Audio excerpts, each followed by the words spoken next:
I'm not a crook. I've earned everything I've got. Military-industrial complex.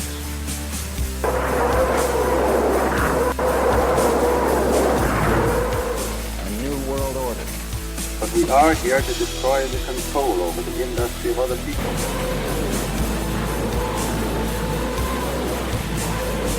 I did not trade arms for hostages.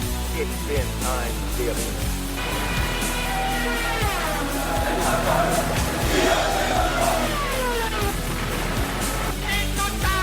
на полный разгром гнусных захватчиков. Myth20c podcast. The United States dollar is undisputed as the world's most dominant reserve currency. What is disputed, however, is to what degree this is good for the world, let alone the United States. Also disputed is how sustainable this arrangement is, given perennial trade and U.S. government budget deficits that call into question the strength of the underlying economic system. Originally backed by the gold standard in the 1947 Bretton Woods arrangement, countries like de Gaulle's France began calling for a break from the U.S. dollar reserve system after years of budget and trade deficits caused by social spending, wars, and an oil shock led to the drawdown of American gold reserves by nearly half until President Nixon closed the gold window in 1974. To replace this, the petrodollar system was set up to guarantee the demand for U.S. dollars would remain in the world markets by having Saudi Arabia, by then the world's largest swing producer, only sell oil in American greenbacks. They also then agreed to invest their surpluses into U.S. treasuries, enabling the U.S. government nominally lower yields on its deficit financing. As America's national debt approaches $20 trillion, however, and over 40 years of trade deficits have left Middle America's manufacturing jobs moved overseas and the traditional pathway for millions of Americans into the middle class stripped away, America and the world once again questions its ability to maintain a world reserve currency and the costs of attempting to sustain it. Hello and welcome to the Myth of the 20th Century. Today we have a very special guest, Ryan Landry. He also has his own podcast on social matter called Why America, and a very good blog. I'd recommend anyone to check it out called 28 Sherman. We're going to be focusing on his recent article, also on social matter, focusing on the petrodollar and its implications for the American national empire, global empire, as well as other countries in the world as it affects the monetary system and the political system. So with that, welcome Ryan. Also joining us today is Alex Nicholson, who has some experience and knowledge of the financial sector, so we'll lean on him for some counterpoint or expertise in that area. But Ryan, can you tell us what are the origins of the petrodollar? What is it exactly? What does it mean? The petrodollar is the idea that the dollar is linked to our oil producers who are, with the decolonization of oil rents.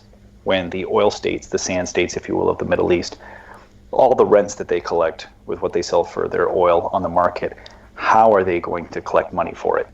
And so the link is that they are required, or they guarantee that they're going to purchase their oil only in dollars. And then so that's what the petrodollar is. There a second component to it? And this is somewhat debated on the different forums on the internet. You never really know what's for sure, but there seems to be a component where they have to then take some of that money at least and invest it in U.S. treasuries and then deposit it in American banks. Is that true, or is that speculative? There's the idea that they're going to buy U.S. treasuries. They're going to hold the U.S. treasuries. I think the speculation is more from they cannot spend they have to spend the interest on those treasuries on U.S. goods and services. I think that's the speculation. But it's generally that they are going to buy U.S. dollars, and those U.S. dollars are going to be held in custodial accounts with the Fed. Yeah, they do have this. They do have SAMA for the Saudi Arabian Monetary Authority. Okay, according to Bloomberg, they had an article recently that I'll link to, but they issued a Freedom of Information Act request to the government, and the response was that the Saudi Arabian government does hold at least $117 billion in U.S. treasuries. Now, other people speculate that that number is actually very, very underreported, because what they'll do is they'll launder it essentially through shell companies. But that part is speculative. But the U.S. government does admit that the Saudi Arabian government owns over $100 billion in U.S. treasuries. Just last year, the Saudis threatened that they would sell their U.S. Financial assets if the 28 pages were released, and then if American citizens could sue Saudi Arabia over 9/11, I think they threatened that they would sell their assets, and I believe the figure was $750 billion of U.S. financial assets. Yeah, that's right. I have the same. Yeah, in April, Saudi Arabia warned it would start selling as much as $750 billion in treasuries and other assets if Congress passes a bill allowing the kingdom to be held liable in U.S. courts for the September 11th terrorist attacks, according to the New York Times. So, well, let's say that they did do that. So outstanding U.S. Treasury debt is what? It's roughly like 110% of GDP, so it's maybe 20 trillion, 19 trillion in that ballpark. Yeah. So they sell it. I mean, and U.S. yields go up a little bit. I mean, what's the big deal? Yeah, and one thing to keep in mind is that $750 billion is not purely U.S. treasuries. That's U.S. dollar denominated assets, I believe. Okay. Yeah, so it's even bigger market. So I mean, it would move yields, but what are they going to do with all that cash? Where are they going to invest it? They'd start to destroy individual companies. That's the fear. How would they do that? Because if they're selling, if they're selling a $20 billion chunk of debt of one company, that's going to affect that company. Like how liquid is that company's market in relation to, say, the U.S. Treasury market? It's not exactly apples to apples. Well, sure. I mean, there could be a bit of a credit crunch, that's for sure. But then the Fed could step in and say, hey, we're going to buy AAA rated bonds if it came to it. I mean, most likely, I think as long as the U.S. economy was doing well, other traders around the world would be like, hey, there's these assets that are being sold at a great price. Let's swoop in and pick them up. The other thing that I'd say with the petrodollar that is the whole speculation, or is the announcement. The other side of it is that supposedly America has to guarantee the Saudi regime. And that's not quite true, because even FDR in the 40s had entered a defense agreement, a defense pact with the Saudis. So it wasn't like the petrodollar started it. It's just more the petrodollar cemented it. So let's go back up to why this was created in the first place. It was during Nixon, and it was right around the time, maybe not after, but around the time of the Yom Kippur War. You want to expand on that, Ryan? You wrote about that in your article. Yeah, what happened is that America, as the reserve currency with the $35 per 1 ounce of gold exchange rate, you couldn't actually get your gold. Only countries could ask for their gold. They could only ask for delivery. The French, I believe, were the ones who were pressing hard, and this was where de Gaulle was very upset, which if you look at what de Gaulle was pushing for in the 60s, he was already pushing for the creation of the euro in the 60s. They pushed hard, and in 67, I believe they broke the London gold pool. So really America was treading water because we had run up a lot of debt with Vietnam. We had run up debt with LBJ's Great Society programs. So the guns and butter were making people nervous. At the same time, the decolonization story with the oil-producing nations, what ended up happening is so many of the Seven Sisters oil firms, which were just paying, say, $1 per barrel pumped to some of these Middle Eastern nations, actually had to start sharing the rents more and had to hand over dollars more to these regimes. So then people like the Saudis and then the Shah in Iran, they were pumping, and they were going, wait a second, the gold convertibility is done. You're paying me, in X dollars, but it's not as good as gold, and your inflation rate is like 10, 15, 20% per year. So at higher inflation rates, those oil producers were saying, you're basically screwing us over. We want gold. It just so happened that the Yom Kippur War was happening at the same time that the oil nations were negotiating with the Seven Sisters, and they basically said, let's use the oil weapon.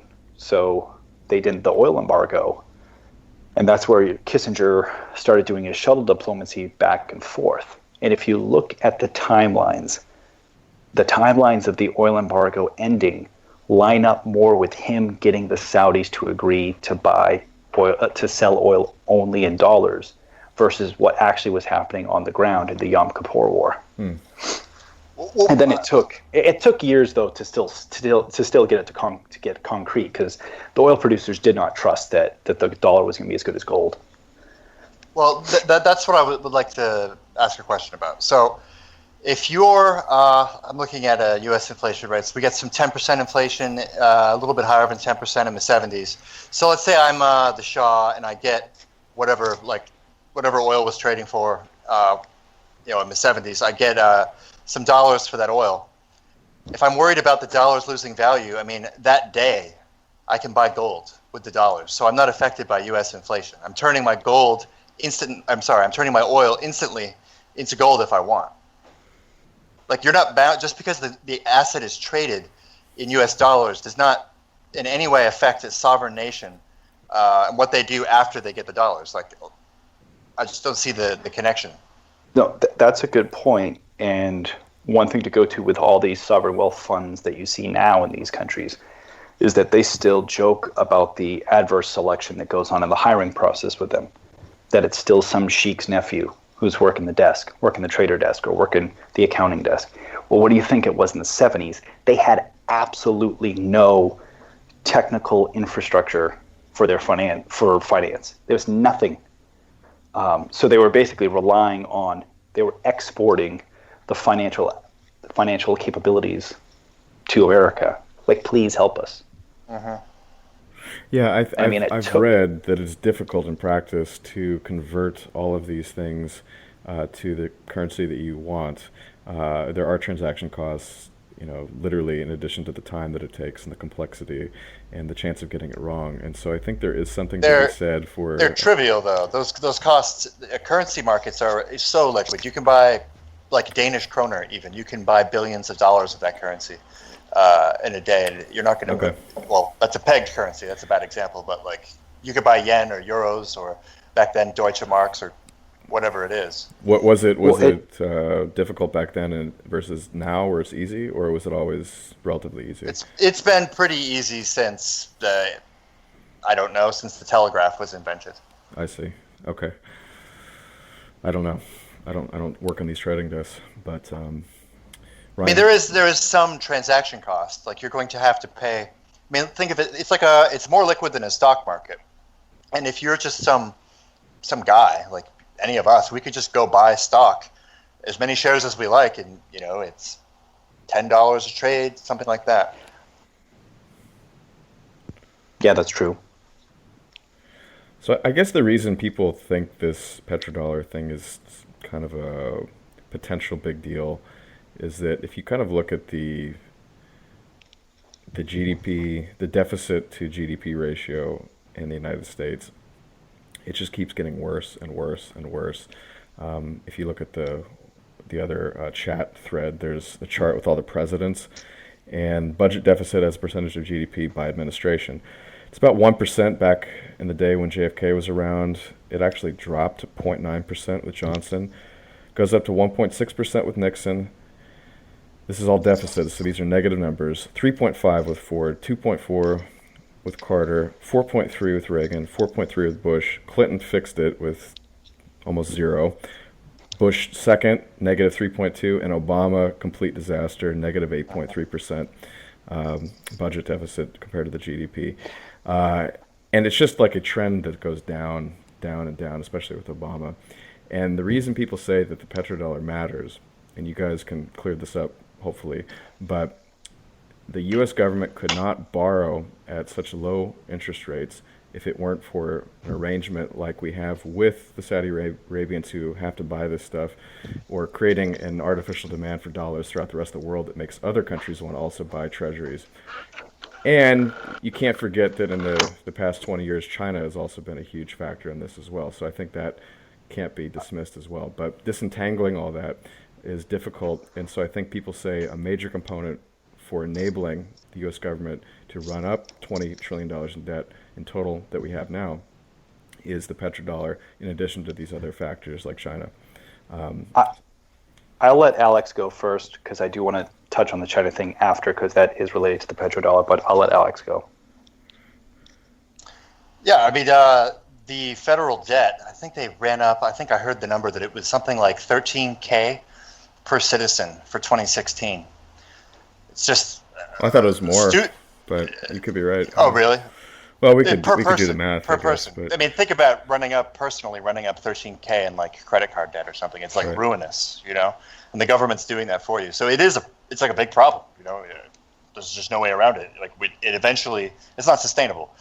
But, you know, as far as the U.S. getting super low interest rates, I mean, part of it is because the economy is very weak. Nominal growth in the economy is very low historically. So the economy is weak. There's not a lot to invest in. People aren't going out and building new factories. They're not building new buildings. They're not doing things where they need to go to the credit market to borrow, to raise funds for. So there's not a lot of places to park your money. So you go to the Treasury. But in general, I think that the reason maybe the Saudis are a special case because they're kind of in a weird position where they're ruling a country where they're kind of not popular and they need us to protect them. And so they buy some of our treasuries. But I don't know that they're able to push it down that much. I mean, they have about a $900 billion economy, and we're running like a $600 billion deficit in 2016, if I remember the numbers right. So what fraction of that $900 billion are they able to put toward that $600 billion? Is it 10%? If it's 10%, I mean, it's not nothing, but it's not really coming close to closing that gap. But and that's 10% of their economy into U.S. Treasuries is like massively overstating the case. Real quick. Yeah, sorry. No, Go ahead. I did the math on the 20 trillion divided by 320 million population in the United States. If I did it correctly on my computer calculator, which is not the best, but it says we have each person per capita $62,000 and $500 in debt. Yeah. Of the national. Yeah, I meant just what was added in 2016. Yeah. Oh wow, that's horrible. Yeah. That's insane. Yeah, not the flow, not the stock. Total. Like the stock, don't even think about the stock. Oh, now, You're going to go to sleep. I agree with you, Alex, that Saudi Arabia can't push the needle so far, themselves. Like they can only dedicate so many resources. But this is why the Saudis were targeted in the early 70s. This is why they were the first that Kissinger and Nixon targeted. It was because in 1971, Texas was no longer the swing producer of oil.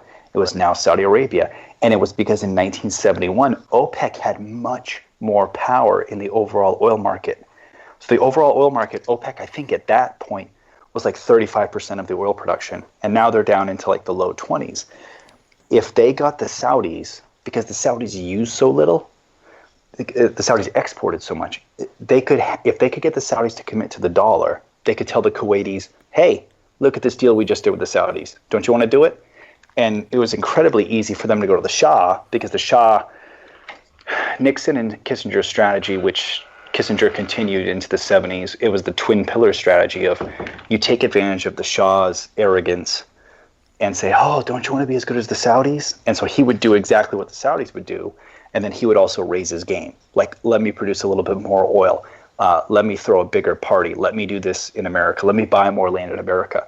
Then the Saudis would do the exact same thing because the Shah did it. So they were always balancing the two. Yeah. Once they got the Saudis to commit, every other oil and gas producer, whether they were a current producer or whether they were they had a new oil or gas discovery, they could go to them, shake their hand and say, this is the deal. The Saudis did it. You take it.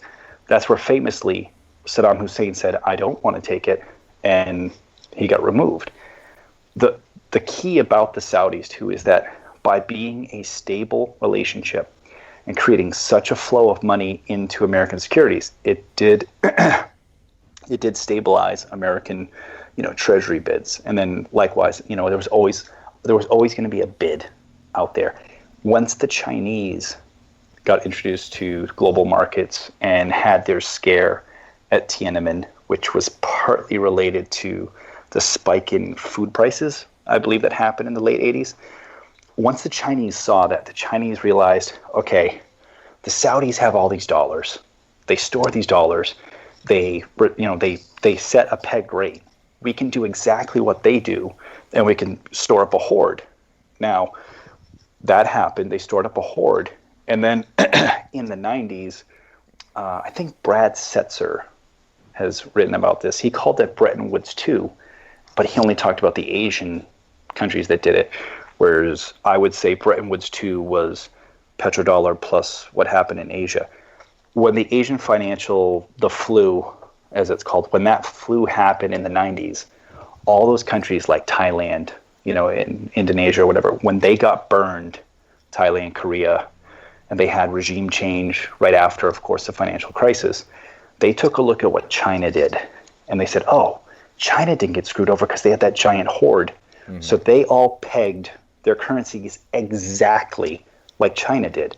So you had this complete artificial flow of even more bids on American debt instruments and a bigger demand for American dollars, which then helped compress yields even more.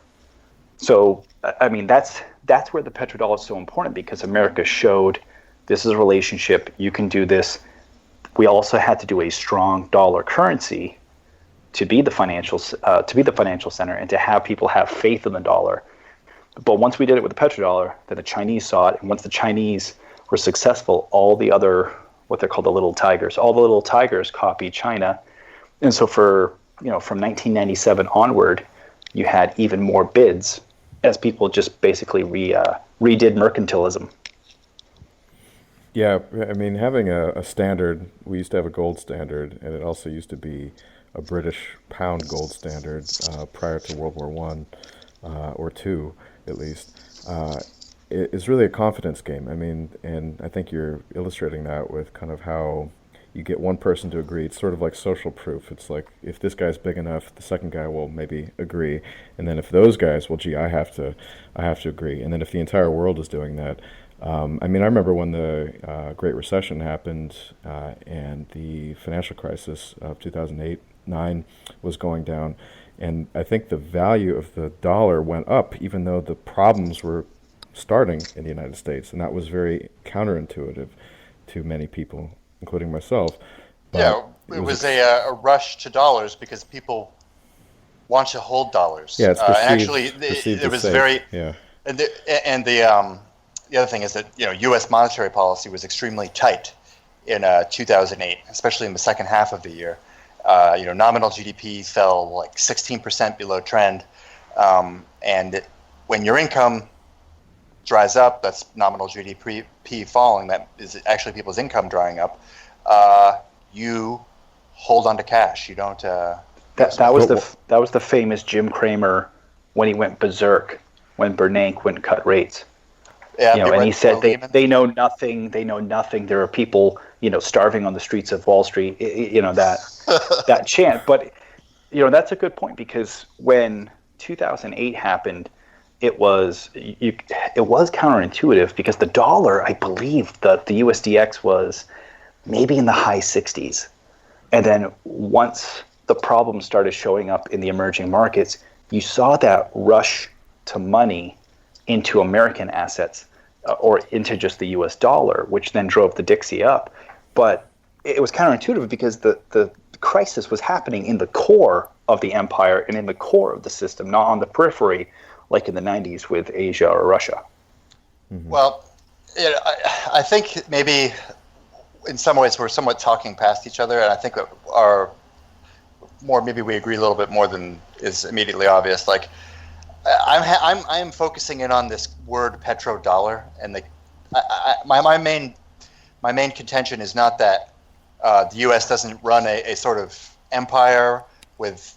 We have semi-vassals in the Gulf states, and they have this weird relationship where they're also influencing us. But I think that the important factor is, or insofar as it's relevant, I think the relevant factor is that these countries are investing in U.S. treasuries and in U.S. Well, all Western assets, also British assets and European assets. But I think that the investment in the assets is more important than, or actually that's what's important. And that the dollar is irrelevant. Like, for example, just hear me out with this. So the oil prices crashed twice in the last decade. Once in 2008, when the economy, went into recession. And then, so that's sort of a demand side collapse in oil. But either way, the total volume of oil trades that year was lower. The dollar volume of oil trades in 2008, 2009 was much lower. And then since 2014, oil's gone from about $110 per barrel to bottomed out at like $39 per barrel, and now it's at about $55 per barrel. So you could say, roughly speaking, that oil, the number of petrodollars has fallen in half, and yet the dollar has actually gone up. I mean, I wonder, what does the petrodollar theory say about that? I mean, the U.S. economy, if anything, has done a little bit better since the sort of the supply side caused crash in oil prices. I don't see why that disputes the concept that Saudi Arabia is going to sell its oil in dollars, therefore creating a demand for dollars. I mean, because the demand falls in half. That's why. well, the Zero Hedge has put out multiple articles talking about how the petrodollar is actually dead, or if it's not dead, it's wheezing and on its last legs. Okay.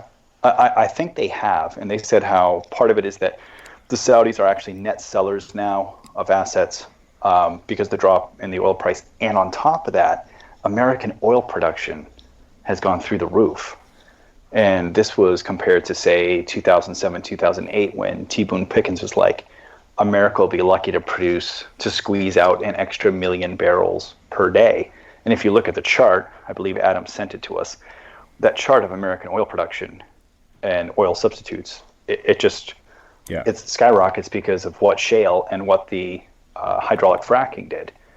And I don't know if you guys have ever worked or know much about the hydraulic fracking firms, but it's not just the idea that it taps into oil that previously was hard to get. It's that they can do it on almost a moment's notice. Like, I did some consulting with a firm that was in oil and gas. And if you looked at the chart for just the number of employees they had, they went from, say, 100 employees in 2004, because this guy found out, he connected to some scientists and some drillers and said, boom, let's do this hydraulic fracking. They were, say, maybe 100 employees in 2004. And then they were like 500 or 600 in 2008. And then when oil crashed, because it went from 140 per barrel back down to 45 or so, he went back down. He only had 100 employees. And then as oil recovered, and as also the technology got a little bit better, boom, he was right back from 100 employees back up to 650 employees by 2013.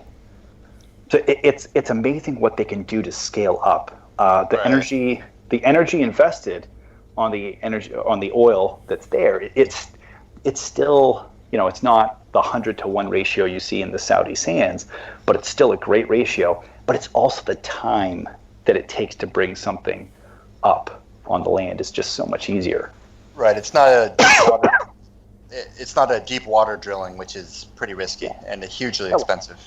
Like Thunder Horse was a platform, a much ballyhooed platform when it got put out there, because it was going to be 500,000 barrels per day. It was this huge, expensive platform that was going to be, deep water drilling in the Gulf of Mexico.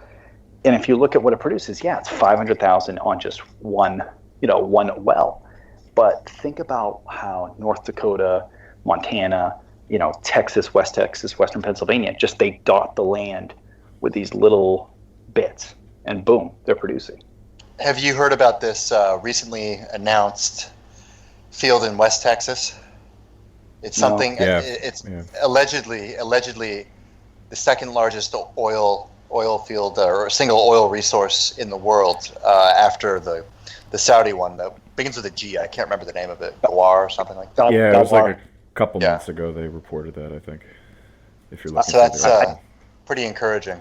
Well, you guys know that we have a Saudi Arabia in all of our traditional wells that are there that just needs to be the recovery has to be using CO2 enhanced recovery techniques.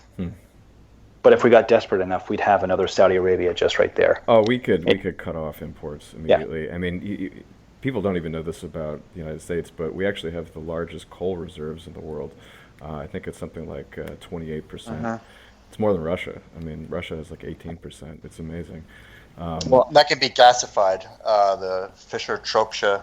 Maybe I'm not pronouncing that quite right, but the Germans did it and the South Africans did it. Well, it can be pretty easily done. In Colorado, they have the oil fields that it's worse than the tar sands.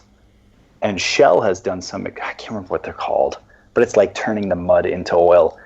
And that's in Colorado. And I know that Shell, because I have a buddy who worked at Shell, and he was doing some experimental on-sitist type stuff, where they were taking technology from the oil sands and applying it there. And as he said, the cost is just too high. You need oil to be about 110, 110 per barrel to get it to be making money. But he's like, go figure what. At the time, he was telling me, who knows what, because it was 10 years ago. Who knows what 2016 will bring. It still might have to be 2026, but it's there. That is off topic. But to get back to it, I mean the petrodollar, it's a two-way street, in that they. We allow them to have those rents. We allow them to live lives of luxury, but they have to put the money back into our system. I mean, Prince Alaouid has invested how many millions into Citigroup stock to see it go to nothing and then recover a little bit. But they have to invest it, back into our system, because if they just stockpiled gold, they could do maniacal things against us. They actually could be a huge thorn in our side if they ever wanted to turn on us. Well, worse than they have, but. What would they do? Let's say you stockpiled gold, and let's take a look at okay, if I were a James Bond villain, and I had all this gold, America has an obesity problem, right? With diabetes, right? Okay, so what I would do with that gold, because you can just bid up the price on, say, insulin, and most of America imports its insulin from China. So I could just bid it up and force. Because so many Americans who are obese also have not just regular insurance, they have Medicare and Medicaid. I could then bleed the American government for money. Or I could be even more maniacal, buy those firms from the Chinese in gold, convert them to dollars immediately, buy them. And then just say, I'm not sending insulin until America all converts to Islam. I mean, you could do maniacal things like that if you wanted to, and how many people would die immediately? Then what would you have to do? You'd have to go and send the jets to the Saudis to overthrow the family. I mean, yeah, I guess they could do that. It doesn't seem like a very Arab thing to do. They're really merchant people. I mean, they're not very smart, but they're always trying to make money. Like they don't want trouble. They don't want trouble. They just want wealth. I just don't know. No, I agree with you. We're very fortunate that they're incredibly stupid terrorists, because I just came up with a plan in 10 seconds that was better than anything they've ever done. I mean, they could do that once. I mean, if you do that once, then everybody hates you. We start producing insulin domestically. Everybody hates them already. That's the thing. The only reason why people put up with Saudi Arabia is because they're the rich kid on the block. They're the rich kid that somebody's mom tells you have to play with them. You mentioned the Saudi-Israeli alliance. When did that start? I'm not actually sure about that. Well, I'm assuming it was around when Kissinger went over there after Yom Kippur. I don't understand exactly why Saudi Arabia was involved in the side of Israel, or actually, and there's a lot of people who speculate that they're also on the side of the previous administration in their efforts to get rid of Assad. I never understood that one either, but maybe you can explain it, Ryan. Okay, my theory is that the Saudi-Israeli alliance is a recent alliance. Okay. That it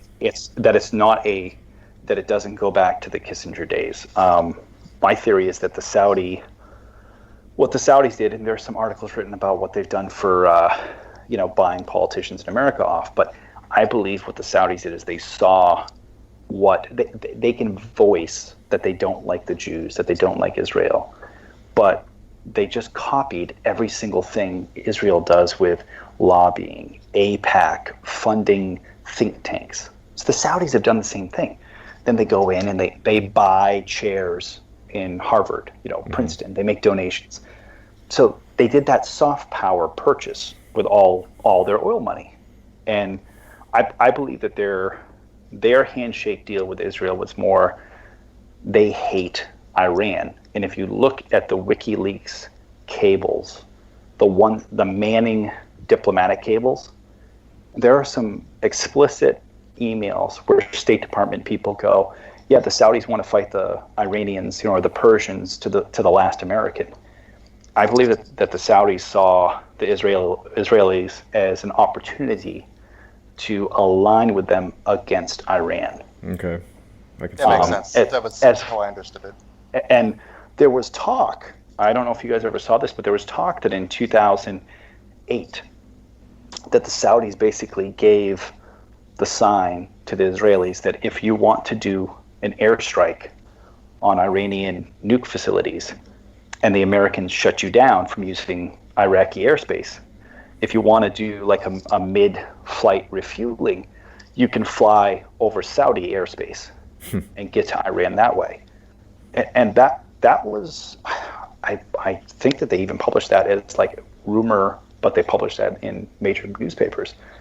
As far as Assad, the anti-Assad thing is, yes, it's an attack on an ally of Iran, but the key for the Assad operation, because I've written about this at Social Matter as well, was Qatar and Saudi Arabia both want a pipeline that goes through Syria to the Mediterranean, because they want to sell oil and gas to the Mediterranean market. And right now, Putin has a pretty good hold on Europe. So their thing was, you remove Assad, you get your pipeline through there. Because if you look back in the early days of the anti-Assad jihadi forces, a huge funder of those guys was actually Qatar, or Qatar. I don't know how you pronounce it exactly. Yeah. But it wasn't just a Saudi operation. It was both Saudi and Qatar. And that's why they wanted Assad out, because it was like, okay, it hits Iran, and then on top of that, we get a pipeline, get a new market to sell our oil and gas. I wonder about the Qatar thing, because my understanding of Qatar's relationship with the United States was that after bin Laden ostensibly raised an issue with American presence, military presence in Saudi Arabia, a lot of the bases were moved to Qatar, and I'm wondering if a deal was struck with them to do this funding, through them in exchange for enabling the bases to remain there. That's all speculation on my part, but Qatar is an interesting one. The thing with Syria is so obviously like a long game to take them out. I mean, I can remember in 2006 hearing in the media about how evil Assad was, when Assad is actually like a member of what appears to be a crypto-Christian sect, right. And he's allied with the Orthodox Christians in Syria, who are basically the only decent people in that region. So it's sort of like just a perfect storm where the Russians want to protect their sort of religious brothers, really, and then the Sunni want to take out these Christian heretics. I'm going to call slight shenanigans on that. I'm going to ask, if you Google Pelosi and Assad, what date is the picture of Nancy Pelosi in a hijab meeting Bashar Assad? Because I can't remember if it's 2005 or 2006. Because in 2006, when Assad was giving safe refuge for Iraqi insurgents, which was bullcrap, but when he was giving safe refuge for them, it was all smiles when Nancy Pelosi went over there and she shook his hand and they said, "Oh, you're such a great guy." Sure, yeah. Maybe I got the date wrong, but I mean, at least maybe if it wasn't 2006, it was 2008 or 2009 or maybe 2010. But the media have been pushing, he kills his own people, for quite a while, and I just could never understand. But the Israelis also bombed them not that long ago, allegedly took out a reactor, the beginnings of a reactor. It just seems to be that we've been trained to kind of hate them or be ready to hate them for quite a while for no obvious reason. I mean, what's the big deal? That reactor strike that you're talking about was the reactor that supposedly the North Koreans they were helping them build. Okay. Because I think it was the North Koreans were helping Assad build it, and then the Israelis got the thumbs up from America to do that strike. And there's the famous before and after where you see beautiful concrete buildings, and then you see absolutely nothing left. So I think you guys are touching on the other main issue why people still think the petrodollar matters, is that our American military and foreign policy seems to be revolving around this part of the world. And to us and most people, we're always scratching our heads. Why do we care again? Why is this so important? I mean, I remember back when Iraq II, Bush Jr.'s war happened, everybody and their college roommate was saying that, oh, well, this is just a war for oil. I think it's a little bit more complex. I think it actually has to do with the fact that maybe Iraq and later Libya was agitating for going off the petrodollar standard. I've heard that, at least. So one of the accusations made against the U.S. military and U.S. government is that they will bomb any country that refuses to continue supporting the petrodollar standard. And that has been Saddam Hussein's Iraq and Muammar Gaddafi's Libya. We saw what happened with them recently. So I wonder what you guys think about that, about the kind of recent wars we've been engaged in, and does that lend any evidence to the theory that the U.S. government is trying to prop this up artificially with their wars? Alex, you can go ahead first. I don't want to sound like a broken record, but I mean, I'm basically a petrodollar denier, right? So, when the global trade in oil collapses by 50% or more, and nothing apparently seems to happen except U.S. inflation falls, I don't know why we would care. You're coming at it from like a kind of rationalist finance point of view, but I still think that the politics component matters a little bit, and I think that's just kind of a. Well, let's say that Gaddafi, because I think one of the problems, I think one of the reasons Iraq was taken out was because they actually weren't producing all that much oil. They were basically cut off to a large degree, but. Let's say Gaddafi he hated America, and he didn't want to help the petrodollar system. All he has to do is sell he doesn't have to, allegedly he was going to bring back some sort of gold dinar or something, but right. All he has to do is take his don't run his mouth, and just take his petrodollars and invest them in the Italian bond market. And just say, I'm just helping my neighbor Italy out, buying their wonderful Italian bonds denominated in euros. And the problem's solved. He's not helping America anymore. He's not obligated to invest. Him especially. He's not. He's kind of had been a rogue state since the '80s. He's just can invest in whatever he wants with his salary. Yeah, I'd even say Gaddafi was a rogue state the moment that he pulled off his coup. But I'm actually, even though I do believe in the petrodollar and believe that it's the linchpin to the American empire for financially. I viewed, even in 2003, I viewed the Iraq invasion as the let's install a democracy and let's try to rehab an entire region.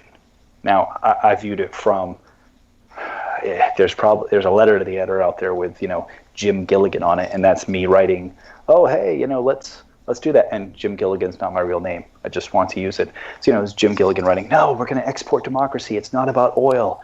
We're going to do this. We're going to remold the entire Middle East. So I was reading the right neocon journals at the time to see that.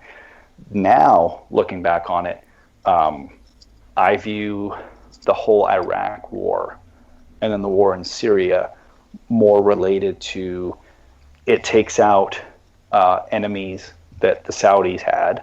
That's number one. So the Saudis were happy for it. And then number two, it fits into the Oded Yanon clean break plan that the Israelis have dreamed up for over a generation. Now, the Oded Yanon plan was in the early 80s, okay, how could we make Israel more secure? And then if you looked at the Oded Yanon plan, it comes back as like the clean break plan in the mid-90s. And then that got integrated in neocon thinking that then were the experts who, put the oil on Bush's head and said, you are the righteous one who will be president. Because if you look at Oded Yanon, they say to secure Israel, you have to break Syria, but the road to Damascus lies through Baghdad. So they would have to take out Baghdad, and by taking out Baghdad and taking Hussein out of the picture, it would isolate Assad. And then you could go after Assad. And once you have those two states transformed into weaker states or just devastated by war or cut up into pieces, and if you because that was one thing in the Oded Yanon plan, they say, if you cut the Middle East into pieces that are much more ethno-states, like small little ethno-states, it actually legitimizes the idea of Israel as a ethno-state. And you can kind of see that happening, as the Kurds who, they dream of a Kurdistan, but it's pretty shaky right now. I thought it looked a lot more possible 2-3 years ago, but you can see where that comes in. But I think it was just a lot of things came together. The whole Libya thing, I'm a little bit more of a looking at what's going on in Europe right now, saying they took out Gaddafi, they removed Berlusconi, and if you actually look at how Gaddafi and Berlusconi worked together, Berlusconi was like, Gaddafi, you keep the Africans from coming to Europe, and we'll protect the coast, from pirates and brigands on your oil exports. So they had a deal, and it's pretty coincidental that both those men got removed at the same time. Yeah, totally. And I've also wondered, let's say the Islamic State takes over Syria and Iraq. Well, then maybe Israel just has to annex some more Syrian territory. Wouldn't that just be a shame? Well, you guys remember right after Iraq, Israel attacked Lebanon, and they probably remember what happened when they did that with the world's reaction. I mean, it was very critical of them. So this is all theory, but I'm just wondering, if they're like, well, maybe we can have the Americans go back and do this for us instead of us, because they haven't done anything with us, like in the press at least, with Syria. But we certainly have been making a lot of noise about that, and so I'm wondering again. It's like, how does this country fit in? It's right in the middle, and then there's the other one, Jordan, which never seems to be in the headlines. They seem to have a seemingly good relationship. That's about it, though. Every other country in that region is just a basket case. It's amazing. The Arab Spring hit Egypt as well. It didn't affect Jordan. So I'm no Middle East expert. All I can tell is it is not clear what is actually going on, because the State Department's explanations do not seem to make any sense. They certainly don't seem to represent the American national interest. I'm not sure whose national interest they're representing, but it's somebody else's, whether it's Saudi Arabia's or Israel's or just the officials who are being bribed in the department itself. One of you said it in the CIA episode about the CIA operates for the plutocrats. Which one of you said that? Well, we had several people Probably on. Nick. It was probably Nick. Yeah, he's our resident spook, so it's probably Nick. Okay, because if you think about what happens there in the Middle East, a guy who was a military contractor for I don't want to say, but he said every single time America can go to some sand state, blow things up, and do it all on film, and do it spectacularly, and they can use weapons that'll then evade or destroy Russian-sold systems or Chinese-built systems. It becomes an advertisement for even bigger contracts.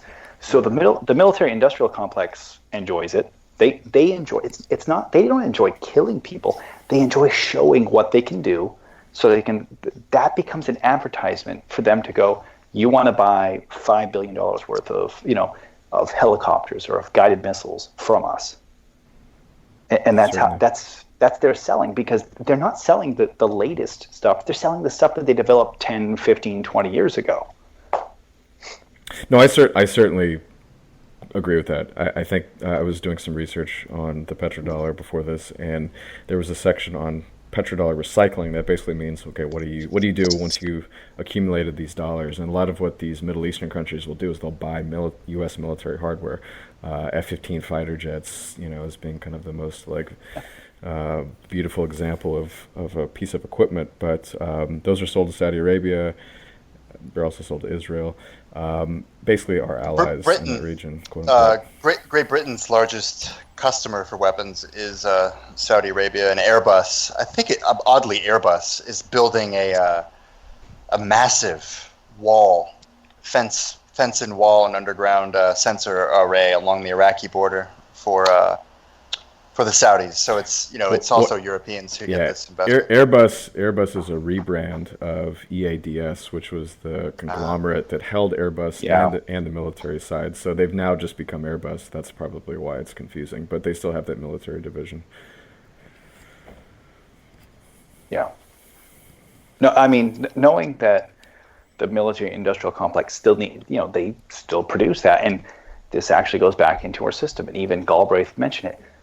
Those corporations who do the research and development into things like jet engines and higher tech stuff, they actually do need large purchases of an incredibly expensive equipment. So you're going to need a standing army just to guarantee that they have, X amount of contracts and X amount of revenue coming in that's going to cover all the R&D and all the stuff that they're really working hard on for DARPA that then also can be used elsewhere. I mean, it's like Skype. What was Skype originally? It was for service members, but. Interesting. Let's talk a little bit about some of the implications. Let's just assume that, for argument's sake at least, that something is enabling the U.S. economy and government to run massive trade and budget deficits. And the result of which have been $20 trillion in U.S. government debt, as well as perennial trade deficits that have been going on ever since basically the 70s. And if I was running a business and I had 40 years of losses, I don't know who would be lining up to lend me money, but apparently that still seems to be the case. And so there is a big question mark as to why the U.S. government and the U.S. economy is still able to run based on debt, but it is. And obviously there's risk to it, and we saw that recently in 2008. There's always questions about, can that happen again? We also have the Federal Reserve bankrolling a little bit of this with quantitative easing. But the consequence of all this is what I'm trying to get to, is that the debt-based economy, and Ryan, you've described it as the FIRE economy, which stands for finance, insurance, and real estate economy, is benefiting from all this because they make money on a debt-based society. They collect a fee, and they collect interest payments and premiums and rent for having more debt in the economy, whether it's lending to the government or the consumer, it doesn't matter. And so they're essentially toll takers. They're basically on the edges of this country watching flows of money go back and forth, and they collect a transaction fee every time that happens. So for all they care, it doesn't matter as long as there's more flow. But if the flow is in the wrong direction, what happens is you have a hollowing out of the country itself. And I've seen that ever since I was growing up. Just see factories leave. First it was Japan, then Mexico, now China. But the middle class, middle part of America, literally has just fallen apart. You don't have to look any further than Detroit or the, as you often talk about in your show, the New England manufacturing towns were gone even before that. But in the 80s, this really got going. I mean, the steel industry was hard hit. The automotive industry is hard hit. Electronics are all in China now. And so these are middle class jobs, and these are also jobs that make the country actually self-sufficient in so many ways. I mean, think about it. If we had to fight a war, all of our electronics are made overseas. All of our basic steel is imported. We could do it, but we'd actually have to restart some of these plants. So I mean, we do have a military-industrial complex, but what I'm saying is there's so much of our economy that we've offshored, and I think to our long-term detriment and also to our social fabric's stability. And I think that's, to me, why I'm so passionate about this topic, because I feel like it is, whether it's a conspiracy or not, it has basically been enabling the hollowing out of the country. And I want to know what you guys think about that and what we can do to fix it. I sort of agree that maybe we should have some sort of protectionist trade policy. Sort of agree that maybe we should have some sort of protectionist trade policy, just a flat tariff. Hard to disagree with that, I think. But it's also, I want to caution against sort of overstating the case that, you know, the U.S. is, quote, based on debt, or that, quote, we don't make anything anymore. I mean, the Obama years were rough in terms of manufacturing output, but I mean, I've heard this you know, my whole life, and you know, the fact of the matter is, U.S. manufacturing output peaked in 2008, and it's been sort of recovering and up until about 2012, and it's sort of flatlined since 2012 or 2013 at its current level. But I think the big problem, one of the big problems, is automation. Like we're still, like U.S. auto manufacturing, for example, we make more cars, better cars in this country than we've ever made before. I'm not disputing that. Basis, I'm not disputing any of that, but you can't. And there's been studies that have shown that, and this was from Niall Ferguson, actually, who was citing one of these studies. The effect of trade has actually had a bigger impact than automation. Automation is still important, but the statistic that they'll cite about manufacturing output peaking in 2008 is only the value of the goods sold. So you're right, there's more cars being sold, but there are fewer people making them, and a lot of them are made in Mexico. And so No, they're not made in Mexico if they're counted in the U.S. Industrial Production Index. That's U.S. produced, value added. I'm not, yes, right. I'm not trying to conflate those numbers, but what I'm saying is if somebody is buying a car in this country and you're seeing auto sales go up, yes, you're right, technically, but I'm saying a lot of that production used to be domestic, and it's gone, and that's the trade loss. No. I'm talking about the U.S. industrial production numbers. That's domestic production. That's value added done in the 50 states, in the borders of the United States. That is that. But do you see what I'm saying? The employment is down. The employment peaked in 1980. The employment. I mean, the employment is. I'm saying we can bring back manufacturing. A lot of the manufactured goods that we import, though, are low margin. And you throw up a tariff, and people just aren't going to buy crap. They're not going to buy crap from Walmart, like plastic cups and plastic lawn furniture. But time. Go ahead. Sorry, forget it. Go ahead. I'm just saying, like, yeah, we can bring some stuff back. We should bring as much back as we can, as long as, you know, we're using tariffs and we're not, you know, outlawing imports, because it's, you know, imports are. I feel like it's my human right to be able to import a Japanese car. If I want to, I'll pay a tariff for it. But like, and sometimes like the Germans and the Japanese, they make things better in certain specialized applications than we do. But I'm just saying there's limits. I mean, look, there's limits. The automation is a big deal, and there are limits on how many people we can employ. It's not a bigger component, though. Trade has been a bigger factor in the decline of employment. Allegedly. I mean, maybe. Okay. Go ahead, Ryan. Why don't you take it? Please go ahead. I'm. Am I allowed to swear on this podcast? Is that allowed? I think so. Yeah. I've sworn multiple times, so don't feel bashful. Do either of you have children? No, but I worry about having the ability to support a family, and I want to support a family. I'm going to tell you. I'm not going to get to that point. I'm going to tell you this. My wife right now is contacting, the last month, she's been contacting my mother-in-law to find her Barbies from 1985, because they're actually made better. Because the Chinese Barbies are bullshit, because they are bullshit. They don't, right? They're hollow-legged. My wife, she goes, I can't believe this. Something from 1985 is actually better than 2017. We are going to throw out the Barbies. My brother got 2 Barbies. Of course it is. We're going to throw them. Those were solid Barbies. You could throw those at people. And I remember those. What happened, and before I ramble on about this, I will take Alex, the Doubting Thomas's side about the petrodollar for one moment and say, I think the true beauty and the true reason why people invested and do so much in the New York financial sector, kind of like London, is because we had the Anglo tradition of contract enforcement.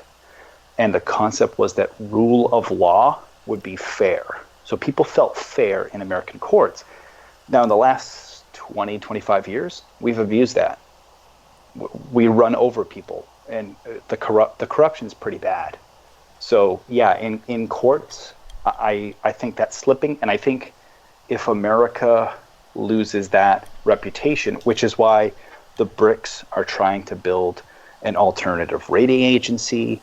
That's why they're trying to make the Chinese are trying to make the yuan, an international currency.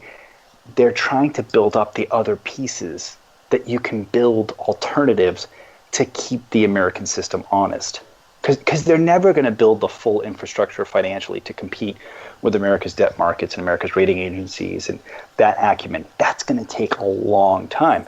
But in the meantime, if they can create something that's comparable, it'll make the American system more honest. And that's our true strength financially. And that's what allows all the money, the trillions, to flow through the American system. Now, we are a debt-based economy because if you look at every recession since the Bush 1 recession, each time we have a recession, it's because we have run out of the marginal borrower. At some point in time, the marginal borrower got too risky, and people said, I have to walk away. In 2006, 2005, with the home loans, it was, a tomato picker making $14,000 a year got a $700,000 mortgage.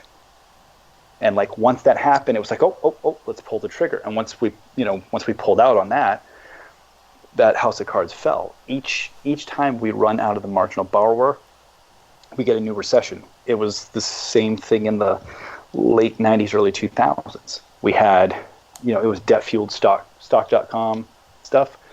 We ran out of borrowers. There was also a mini housing bubble then. We had a minor recession, which then Greenspan saved by just cutting rates down to nothing and fueling a housing boom. Now, to get back to manufacturing, this has a political component to it.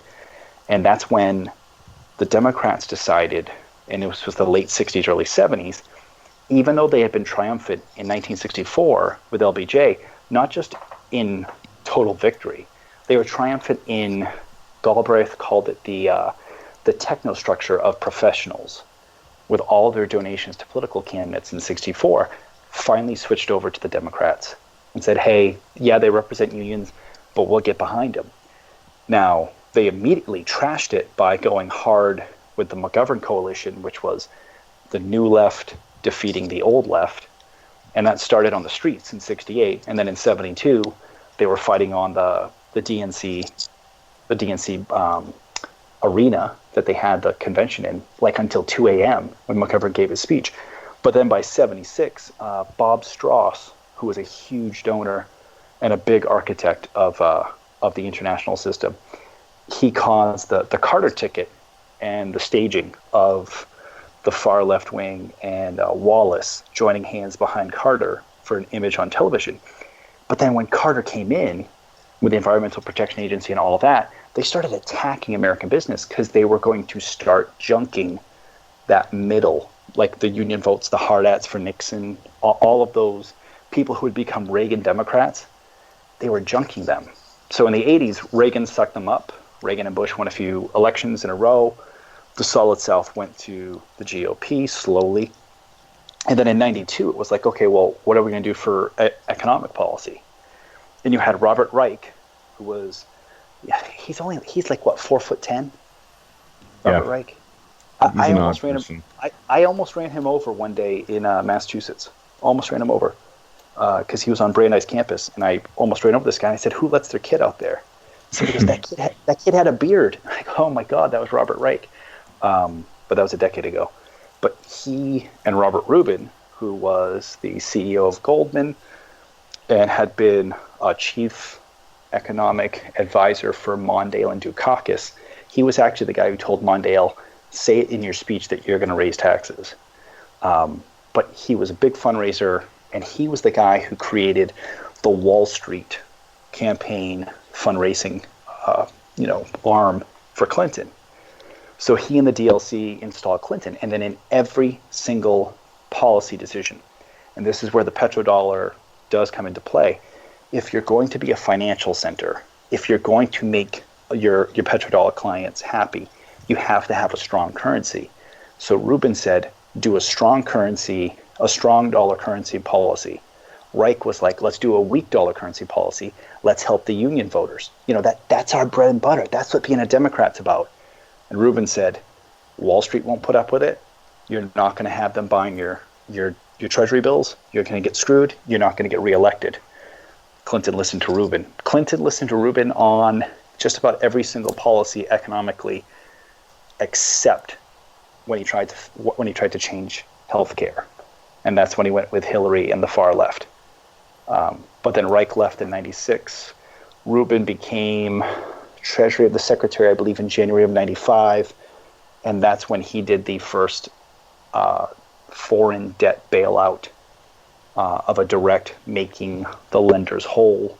And that was when it was, Charlie Gasparino says it, but that's when it was like off to the races for Wall Street to start lending money to everybody and anybody, because they knew that Clinton's White House would make them whole and therefore reduce the risk of emerging market debt and risky borrower debt in America. And that's what just fueled that. And the whole time, they just crapped on American manufacturing. And you can deny it. Oh, people won't pay a little bit more.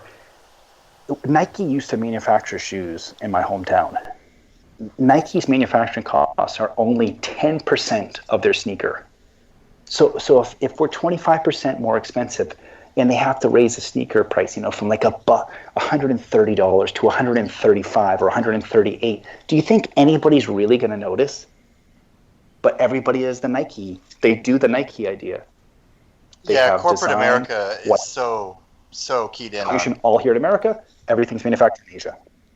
Yeah, they're obsessed with cutting costs to a real fault, and I think you'll see that with their willingness to hire H-1B workers. But it's disgusting on one hand if you think in terms of America as a entity you want to protect. They often don't even think that way. But even if they do, unfortunately, the way we structure things is that if they decide, like, let's say you're New Balance and you actually support somebody like Trump, not only do you get ridiculed, but by the public because they don't like Trump for probably very incorrect reasons if they're trying to be in the middle class, but the Wall Street will slam them because they're like, well, why are you doing this? You're increasing your costs. And so these managers are under so much pressure to make their earnings, and they will be replaced by people who don't care.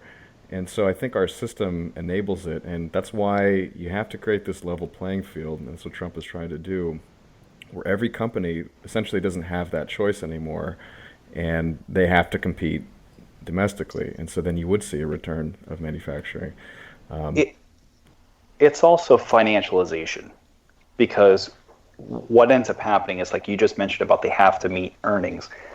The real reason they have to meet earnings is because some 26-year-old might rate their stock differently. Sure. And it's really because they're trying to game that stock to get whatever short-term pop on that stock. Whether it's paired trades or whatever algorithms they're doing. Yep. If somebody says the right thing, their stock pops up. They're trying to do those trades. And if you look at the average time held for the average U.S. stock, isn't it now under a second? Oh yeah, you know what? I used to take this stupid libertarian point of view where, they're just enabling liquidity. What if no one wants to buy that? It's good that somebody else wants to buy it and holds it for him, and then therefore there's more options for people to buy and sell. And I used to get into these arguments in high school with my father because I'd read a book on Ayn Rand, and he'd tell me, look, you're not helping anything by having people buy and sell something every second or microsecond as it is now. There is no information gained. There's no product, that is going to change that much, or company's strategy going to change that much from second to second to have some trader decide to buy or sell. It's really just a waste of time. And all it is basically trying to find a greater fool in the system. Is that if I buy low, and sell high to the greater fool. I've made my money.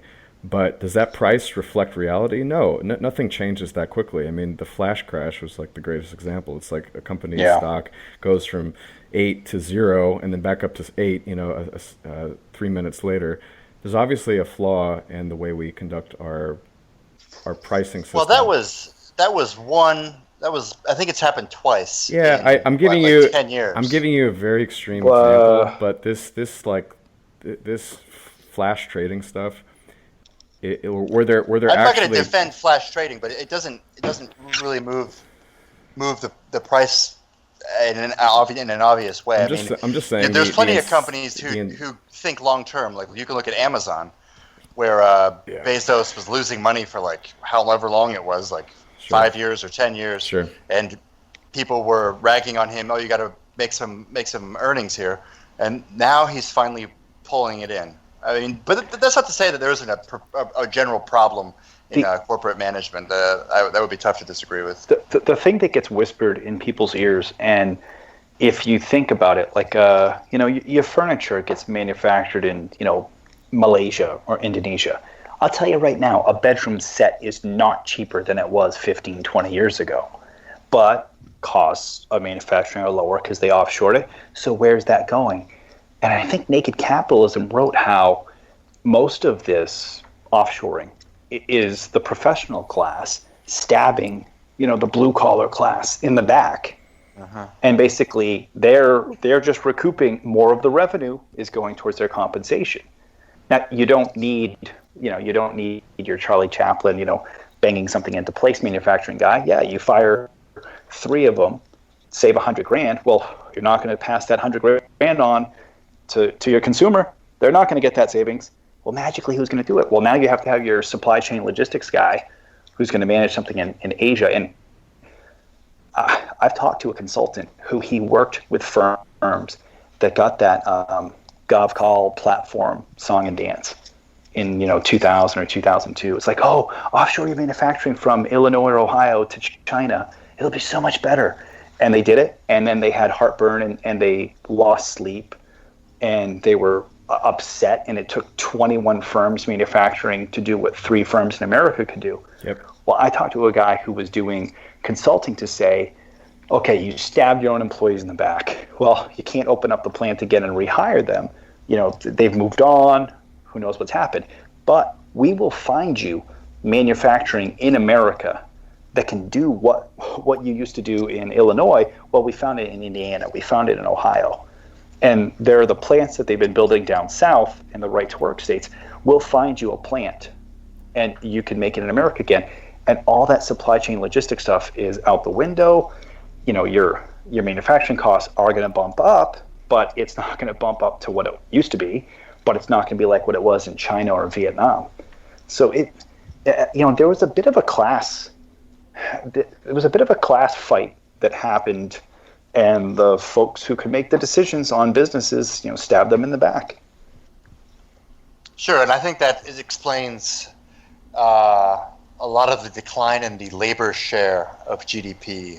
Yes. In recent years, it's a lot of it. I mean, another bit of it is probably, the economy's more prone to monopolies. Asset bubbles. You have to admit that. Like, if your wealth is going to be tied up in asset bubbles and the income that you make off of your assets, well, who holds the assets? Who holds them? I don't know, your brokerage account. I mean, whoever's... Well, no, I'm just saying, like, who actually owns the land? Who actually owns stocks? Like, if you take a look at by quintile, who owns what for any assets? When these stock bubbles go up, so say somebody has, $500,000 in stock and things start to rise. Well, they can go and they can take loans out with their stock as security. Then what can they do with those loans? Well, first off, they have a perfect credit score. They have huge income and they have full security in the stock. So they're getting sweetheart rates. They can take that money and they can buy, commercial real estate, residential real estate. They can buy entire apartment complexes to then rent. Then they're chasing the VIG and they got their spread. And if you took do either of you guys work in like real estate? Sorry, I shouldn't ask that. No, I don't.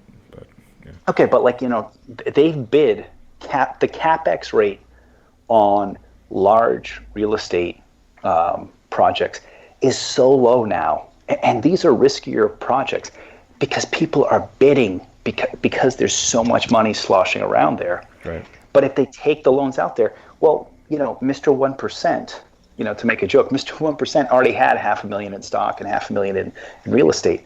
Well, as things rise and inflate, he can take out more loans on that. It becomes an asset that they can take debt out on and buy more assets, so that you concentrate more wealth, more income flows to that top 1%, which then skews things. No, I see what you're saying.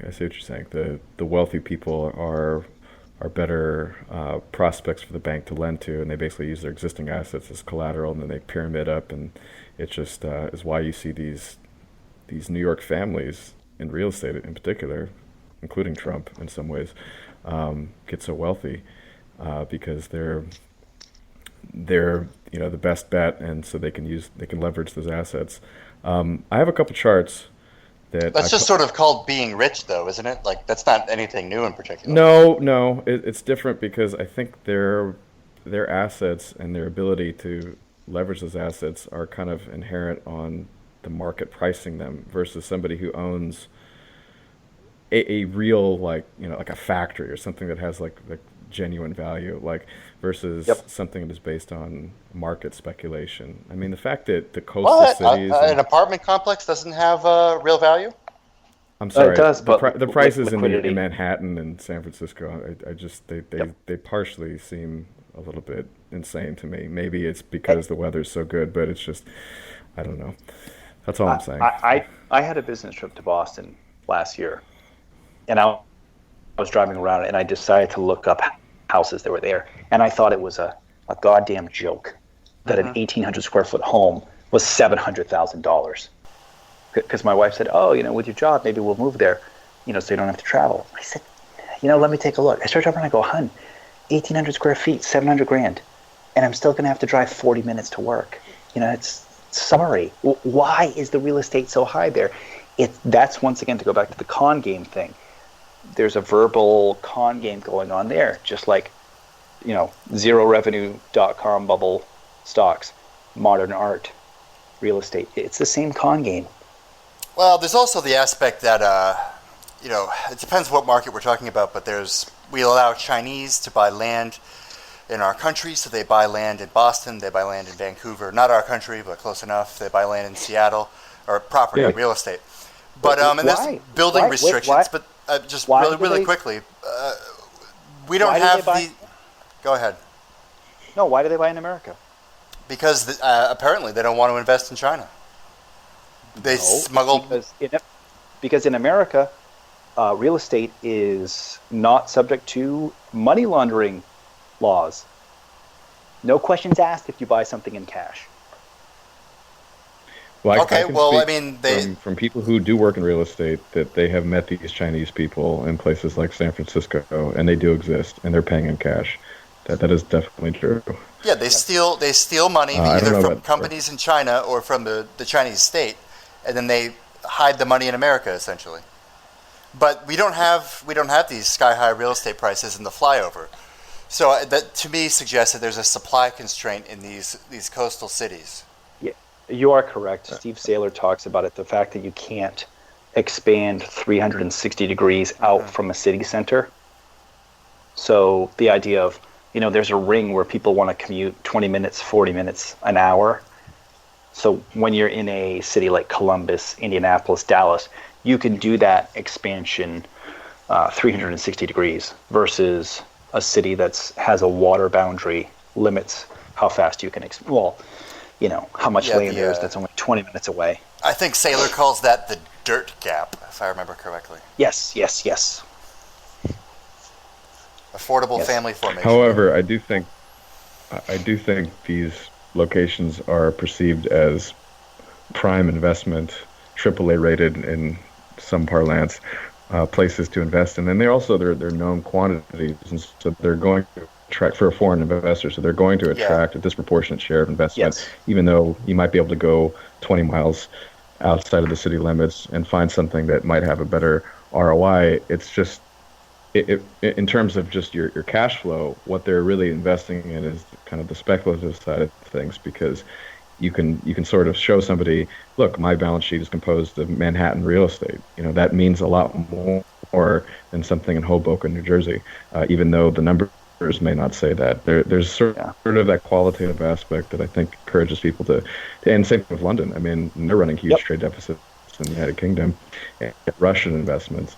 So there's all this petro money, and basically these economies that are earning a lot of money that they need to put it somewhere. The Chinese are not creative enough to invest in a city that doesn't have a Chinese equivalent name. So it's going to be Boston, San Francisco, London. That's maybe the extent of their creativity. Maybe Los Angeles. I was going to say nobody knows the Bass family. Do you know the Bass family? I do. Oh, you do? Okay, good. Oil billionaires. I don't. Who is that? They're oil family out of Fort Worth. Okay. Yeah, out of Texas. And oil billionaires, huge donors to famous, elite institutions. And people, well, I'm surprised Alex knows them. Like, nobody knows them. And they're worth tons of money. And they owned, when Dallas had the land crash in the mid to late 80s, they sucked up a ton of that real estate. And then when Dallas rebuilt in the 90s and they reinvested in downtown, it was basically because the Bass family bought that and said, we're not buying this with our good hard oil money for it to just lay fallow. Dallas has to actually build. But they're worth tons. But like as you said, it's not New York, it's not San Francisco. I have two charts that I shared in the chat. If you guys can look at all those different ones. One is called the bubble economy, and the other one, which are basically plotting similar things, but one is normalized for annual growth. The other one is called current account. And essentially what it shows is that the trade balance of the United States, the current account, I should say, was relatively balanced until about 1982 or so. And this is during Reagan's administration, obviously. And there was a large deficit measured by, let's just get it in percentage terms so it's not meaningless to somebody. But let me pull that up real quick. Yeah, in the 80s, the annual current account deficit dropped down to about 3%, and in prior years it had never really dropped below 1%. And so that was the deepest that the United States has ever experienced. And then it actually recovered right when the first Bush was in office to actually, we actually didn't have a trade deficit at the beginning of the 90s. And then ever since then, despite what the stock market and the GDP numbers showed, we've had a trade deficit ever since, like basically 1990. And it's gotten worse and worse and worse. And the second chart that shows the current account trade surplus / deficit as a percentage of GDP trended down to negative 6% in 2005, and that's where it cuts off. But I would imagine it has not improved much, if at all. And it's about 3% now. Okay, and the latest absolute figure that Trump cited in the State of the Union recently was, I think, $800 billion last year. So we're just bleeding money. Again, I compare this to a business. How do you run a business that runs losses for 40 years? And yeah, you say, oh, the GDP can catch up, and as long as we're taking the money that we're receiving in investments, foreign investments, and growing the GDP, I guess we can pay for that deficit. But if that investment is all asset bubbles, and that's what the first chart shows, it's basically essentially calling the U.S. economy a bubble economy in the past 30 years or so. That's not sustainable, and so that's what worries me. It's like this. Not only is it skewing the income and wealth distribution of the country towards the top and destroying the middle class in the process, we're going to keep having these financial crises that throw everybody out of wealth. I think you're taking a lot for granted here. What? I mean, you can call an $80 billion current account deficit a bubble economy if you want, but that doesn't mean that. First of all, what is a bubble? Like, I've never heard anyone define a bubble for me in a way that makes sense. And $80 billion, like $80 billion is a joke. This is a 18 or 19 trillion dollar economy. Who said 80 billion? I said 800 billion. Yeah. The current account, the chart that says bubble economy, billions of dollars. The current account. Okay. I was talking about the trade account, but yeah, the net exports is about minus 600 billion. But honestly, I don't know what this current account stuff really means. I mean, it's basically including financial assets, which I don't really trust. I mean, the number you want to use is net exports. That will be the one that will make it look the worst. I'm not trying to make it worse than it actually is, but what I'm saying is I trust a goods-based economy a hell of a lot more than I do a financially based one, because prices are prone to speculation. And when you're buying a product that you're going to consume yourself, you're not buying it to sell to somebody else, and so you buy it when you need it. It's much more sane, and that's what this country used to do. What do you mean? They mean a goods-based economy. We make all sorts of stuff, and we do all sorts of services. I think we're going in circles here, but we don't make as much as we used to, relatively speaking. We make more than we've ever made in the history of this country. I will say Alex has a point, and I call it the blue state goggles.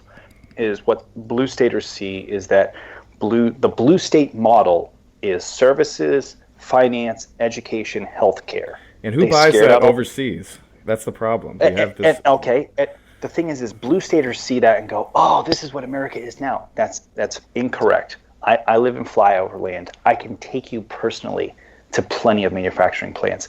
My father-in-law's in plastic injection molding. Plastic injection molding escaped from my home state 30 years ago, but it's still here in the Midwest. And he could find a job. If he lost a job tomorrow, he could find a job the next day because there's still so much fear. Alex has a point, but I agree with Adam that we have been we've been blowing bubbles since Volcker killed inflation, since the interest rates peaked at like 18.5%. And we've been riding the tailwind of interest rates getting lower.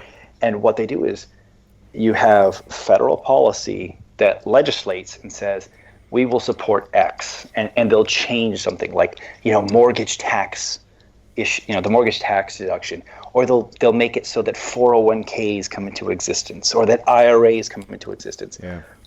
They do little things that are at the federal level for policy to direct people towards this is where you might want to invest money. When Glass-Steagall passed, Glass-Steagall came with provisions that the only way the big banks could still be allowed to do all those mergers is if they hit all their lending. And if they hit all their lending, they would have to lend to riskier borrowers.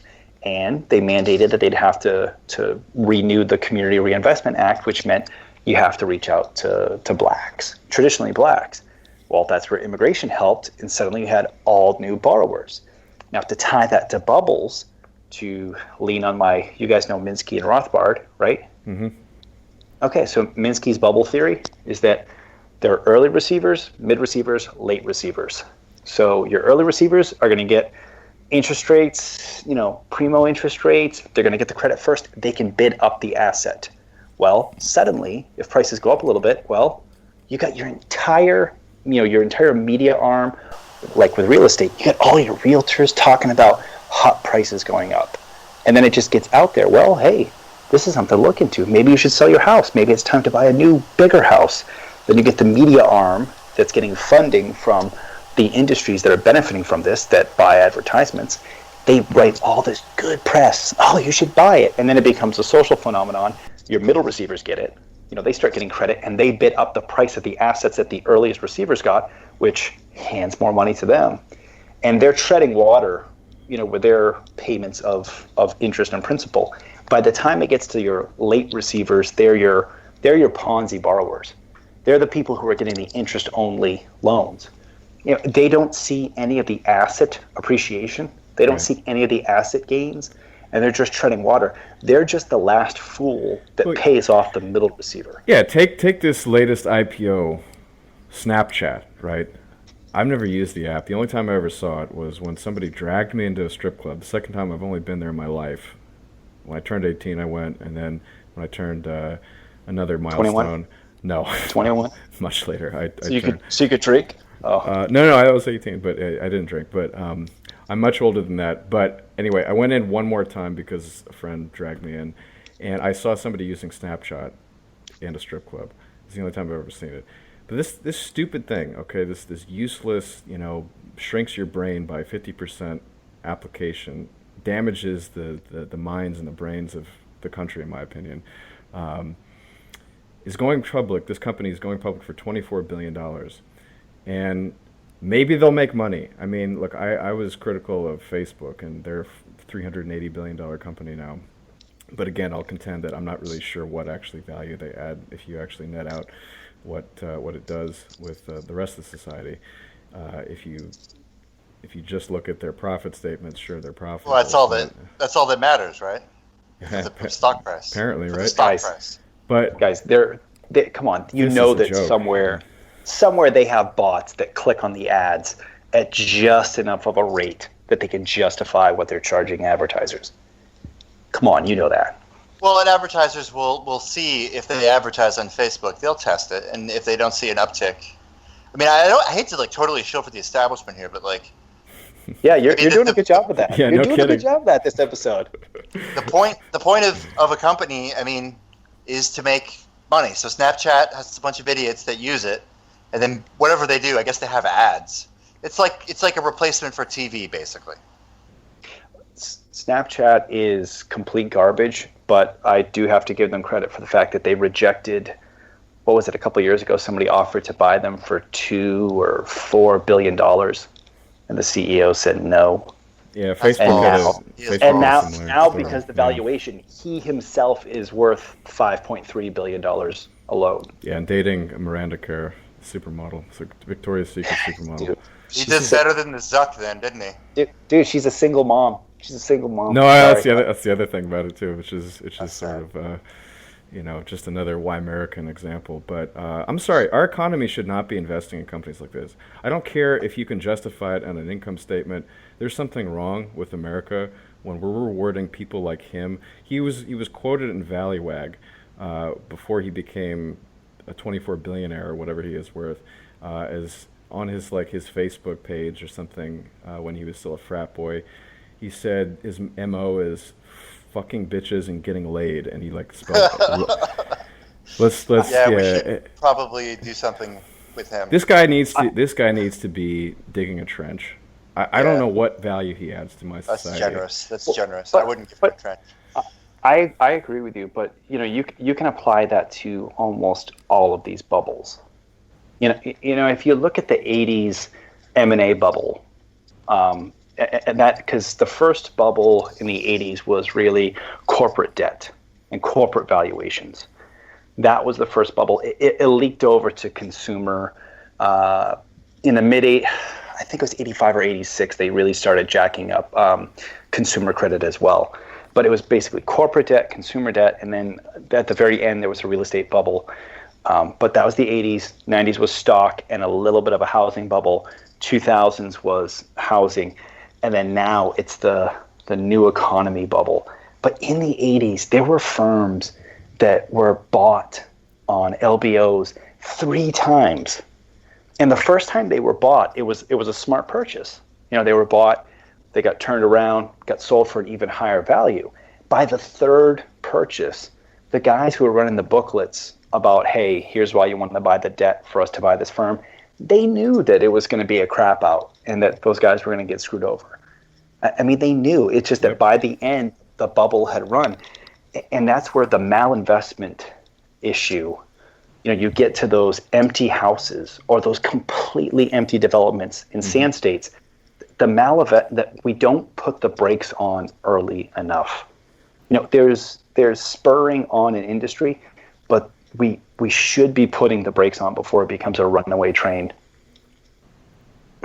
I think I'd agree in abstract. How do you implement that is always tricky. But I want to ask you about Trump. Maybe we can bring this discussion to its close with talking about him, unless we want to cover some other things about the petrodollar. But I've heard people, of course, speculate about everything with him, but he's just starting out. But I've heard that he is maybe even aware of the petrodollar concept, and he may be either supporting it or trying to reform it, because Trump is obviously very pro-manufacturing, and given our discussion, we may disagree, but I think overall we could sort of see that the bubble economy is not really pro-manufacturing, and so I'm wondering how that connects to the petrodollar and if there's going to be a change there. And I'll ask Ryan, and because that's his area, but Alex, if you want to chime in, that'd be great too. Yeah, Alex, I want the shill for the establishment to go first. Probably smart. So you can have the final word. I don't even know how to like. I mean, what are we talking about? Simple question. That What do you think Trump will do? Will he keep the same foreign policy? If maybe it's nothing in your opinion, but do you think he'll change? Is basically what I'm asking. I think that people will continue to trade copper and oil and wheat and steel in U.S. dollars because it's kind of a convention and it works. What will Trump do with manufacturing? Dude, who knows? I hope he would put up some tariffs. I hope he's able to get tariffs put up. I think that's really the easiest way to do this is to just have, like, I don't know, let's start with a 15% tariff on merchandise and take it from there. I think that would be nice. But I as far as the political sort of forecast for what he can get done and what he would get done, I wouldn't dare guess. I think he'll do something, though. The Iran one is sort of perplexing to me because during the campaign he made very vocal criticisms towards the Obama-Iran deal that Kerry was involved with, and a lot of people who supported him, and I'll include myself in this, are very critical of his criticism of Iran because we don't really understand what our national interest has to do with that country, frankly. And that's apparently been described as a linchpin in between these two big schools. On one hand, and this is sort of kind of a superficial covering for more deep state stuff, but the spokespeople for these two big competing theories are, on one hand you have Kissinger, the other hand you have Brzezinski. Kissinger, despite the fact that he opened up China with Nixon, apparently is pro-aligning towards Russia and isolating China, and Brzezinski is sort of opposite, and he was the advisor to Obama. And so with actually, Trump no, Brzezinski's done some interviews recently where he said a lot of American and Russian interests overlap. But go ahead. I'm encouraged to hear that. I've read otherwise, but you may be right. I don't know. But this is just sort of the kind of like geopolitical frame that overlays the economics. I'm wondering what Trump will do with all that stuff. So I'll let you take it from here. I think if Trump were truly in charge, I think there's no question that he could reorient American foreign policy, American economic policy, and do it in a way that would destroy the other party. And if he shut down immigration, do it in a way that would destroy the other party for probably 40 years, maybe 30 years. And it would be awesome and it would be great for America, but I don't think in our current system he can do that with, and you can even see it in this first month just because, even though he won the presidency for one party, he's also revealing that kind of like how in European countries there's like 4 or 5 parties that jockey and have to make coalitions for ruling. He's caught with, like the Jeb Bush wing of the establishment that is incredibly aligned with the Hillary Clinton wing of the establishment.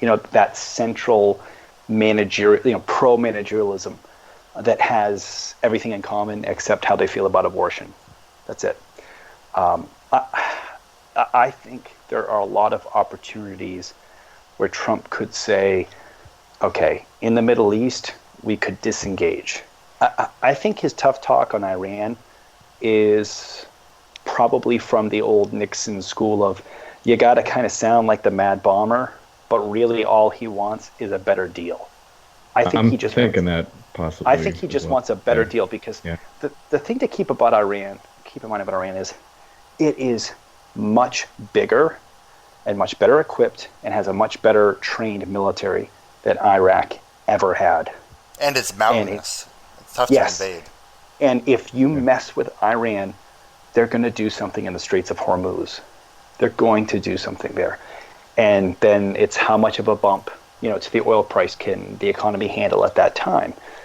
There's enough things they can do in retaliation.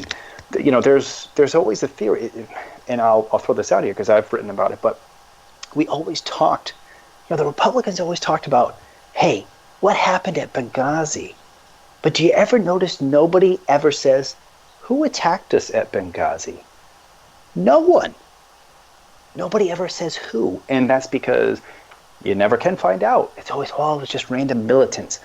Okay, well, if guns were going, was it Al-Qaeda? Well, if guns were going from Libya to Syria, which that has been proven that the guns were going from Libya to Turkey and then into Syria to help jihadis, why would Al-Qaeda, which was getting some of those guns, why would they attack that point? It doesn't make any sense. Well, it makes much more sense for Iran to do it, than Iran to attack that spot. And that the fact that that was going on when Obama and his team were trying to reach out to Iran makes sense why the Obama administration said, crap, we have to keep this quiet. We can't talk about who did this, because then we would also have to reveal that we're talking to Iran right now. And if we don't, because if they came out and said, yes, Iran did this, but we're not going to retaliate in an election year, you'd have been toast. Yeah. You'd have been toast. That makes sense. And Cover so it up. I think there's no way you're going to have a war on Iran. It would have taken somebody like McCain or Romney to be psychotic and just try to bomb the hell out of them and get away with it, just carpet bombing all their installations and then preparing the Navy. But I don't think the American psyche can take what would happen if Iran, because you've seen some of them say they have some of the low altitude supersonic missiles from the Russians. So I don't think Americans could take seeing an aircraft carrier sunk. Right. And that's the last thing that the U.S. government can hang its hat on that people trust. If you look at all those surveys, public trust in all these institutions have eroded except the military. And if we suffered a loss like that, whether it's an aircraft carrier or a couple destroyers, if there were thousands of dead sailors, we could barely take, 10 dead soldiers a week in Iraq over 5-6 years. If we lost 3,000 in one afternoon, there's no way people could handle that. They would want massive retaliation. And then if you go massive retaliation, you have a gigantic war. Who knows what Russia or China have agreed to with Iran. It would get messy very quickly. The Russians are installing sophisticated SAM, surface-to-air missiles there as well. Like, you're not going to just bomb them. You're going to lose planes. You guys hear me? The connection's breaking up a little. Well, yeah. You're right that Russia and China have spent years fostering and developing relationship with Iran, and people forget this, but Iran's economy, they've had massive inflation.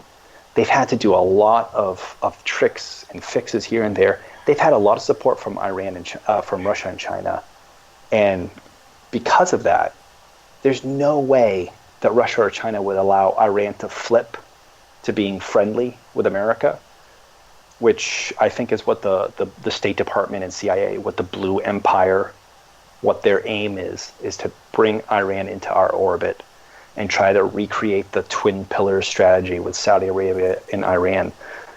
I don't think it's going to happen, but I think if Trump were smart, he'd focus on treating China economically like Reagan did with the Japanese, and bring some manufacturing there with the threat that, okay, well, if you don't comply, if you don't act friendly, we're going to hit you with the big stick. I think if he did that, and then pull the reins off of our natural resource extraction, whether it's coal, forestry, oil and gas, if he did that, that would be huge for him electorally.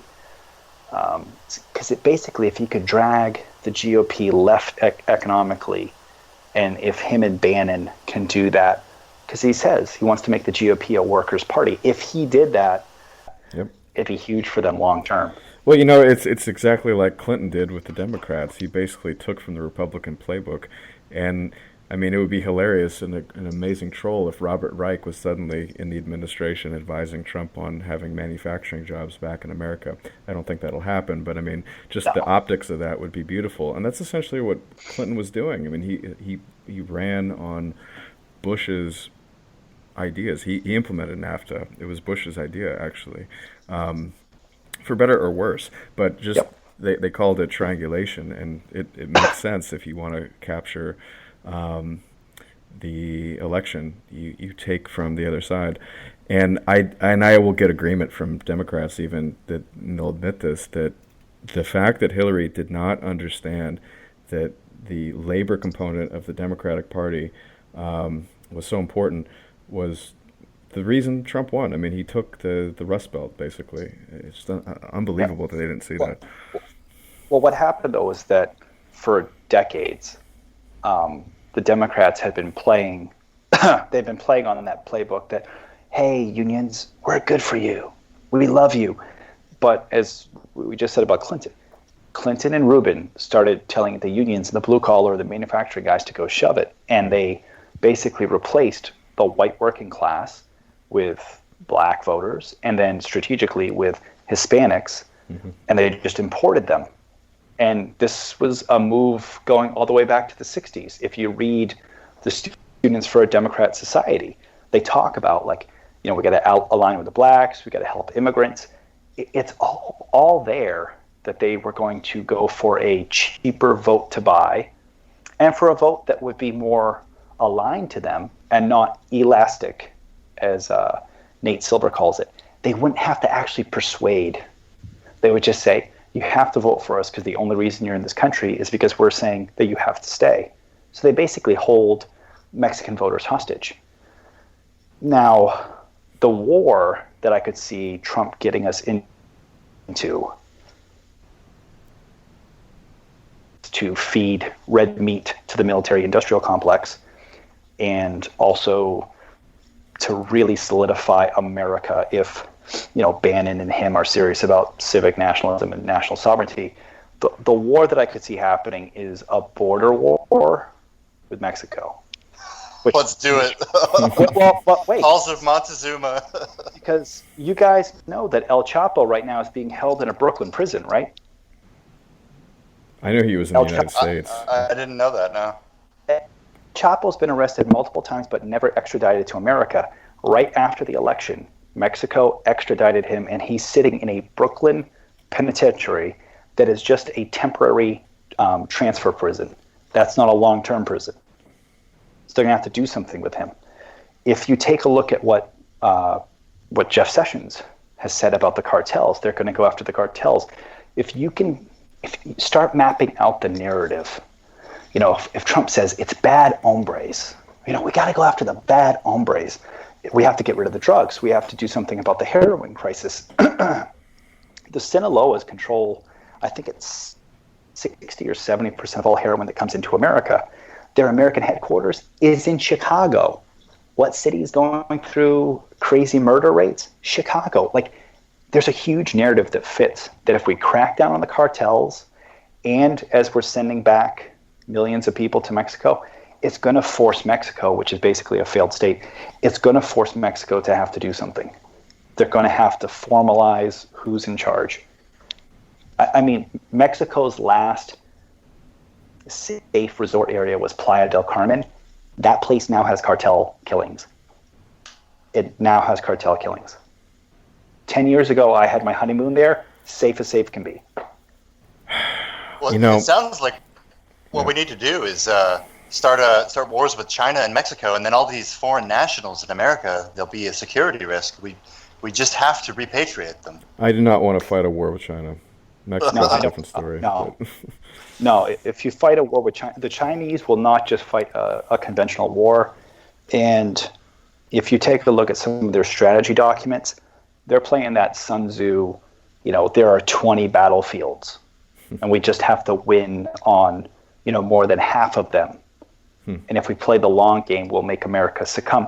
They've written books about managing our decline this century. Oh, Like they're doing it with the complicit Right, but help of our politicians. It's if we horrible. could get the tension, if you could get the tension up with China or Mexico, I was being a bit hyperbolic, but if you could get it to the point where, like, you know, like, Chinese people are insane nationalists, like where Chinese Americans were being disloyal, basically, or Chinese immigrants in America were being disloyal, it would be like over Taiwan or something. It would be an excuse, a sort of civic nationalist excuse to remove the Chinese, who, you know, in my opinion, are like, I think it's insane the number of Chinese that we have in this country, given the sort of geopolitical situation with China.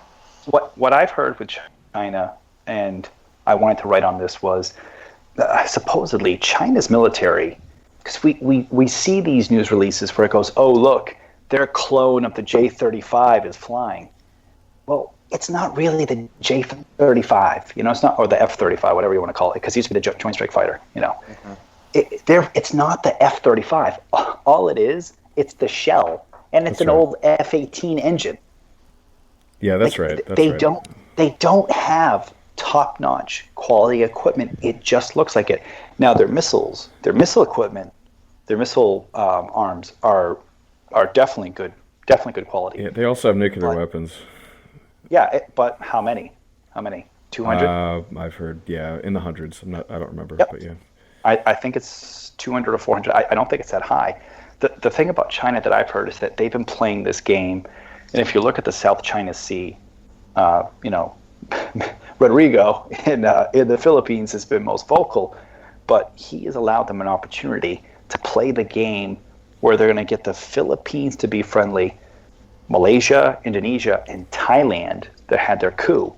So they're basically going to be able to sweep up the South China Sea without firing a shot because they can't fire a shot.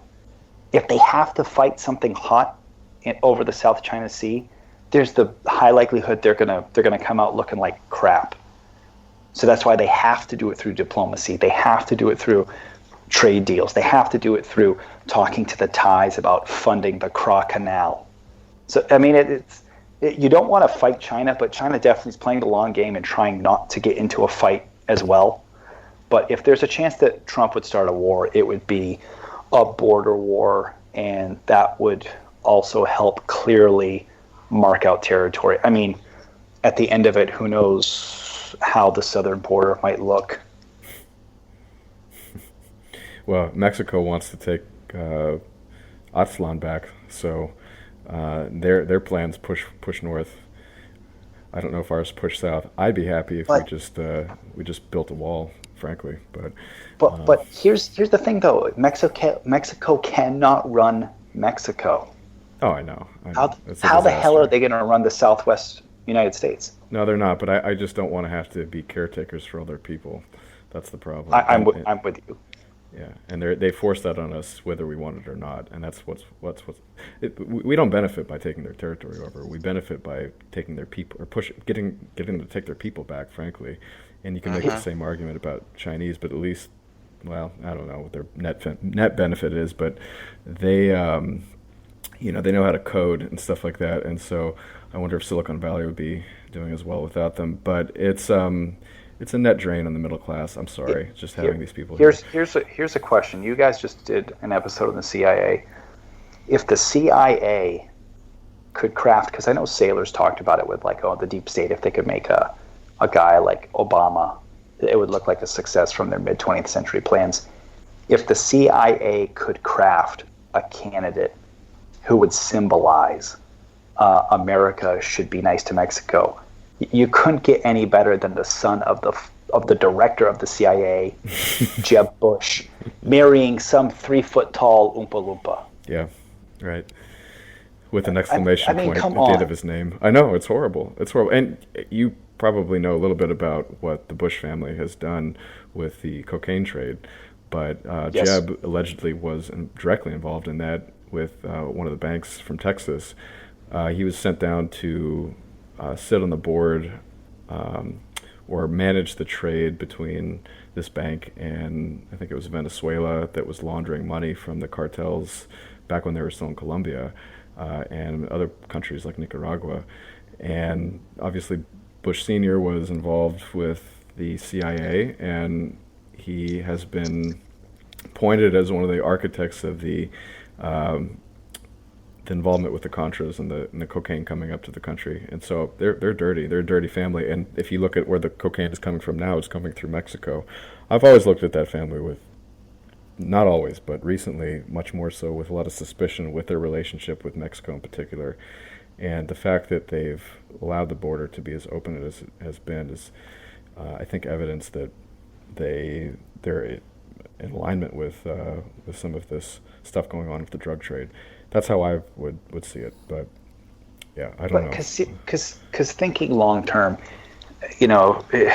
if Richard Nixon had all the sons that George Bush had, Richard Nixon would have set his sons up with women to help their future political careers. Like the fact that George Herbert Walker Bush had even allowed Jeb to marry her is bizarre. I mean, Jackie O told JFK Jr., you have to break up with Daryl Hannah. You cannot marry her. You cannot bring her into the Kennedy family.